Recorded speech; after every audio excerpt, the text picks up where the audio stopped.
Ashes এমন একটা band যে কিনা সুর আর সঙ্গীতের মধ্যে তীব্র যে একটা মাদকতা আছে, এটা আমাদের তরুণদের মাঝে আবার নতুন করে উপলব্ধি করিয়েছে।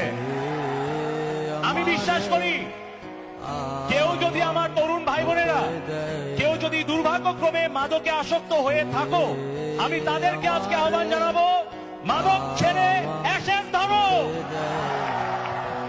কারণ অ্যাশেজের প্রত্যেকটা সুর সঙ্গীতের মধ্যে তীব্র মাদকতা রয়েছে।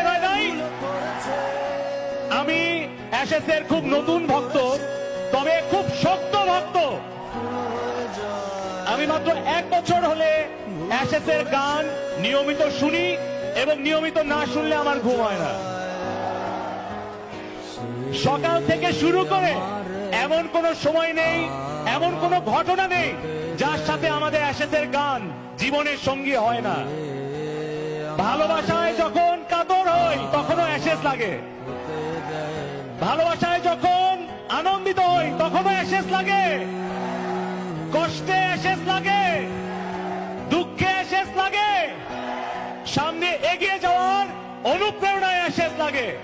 আমার কাছে মনে হয় অ্যাশেজের ইভান যখন গান গায়, আমি খেয়াল করে দেখেছি ইভান কিন্তু কণ্ঠ দিয়ে গান গায় না, গলা দিয়ে গান গায় না, ও হৃদয় দিয়ে গান গায়।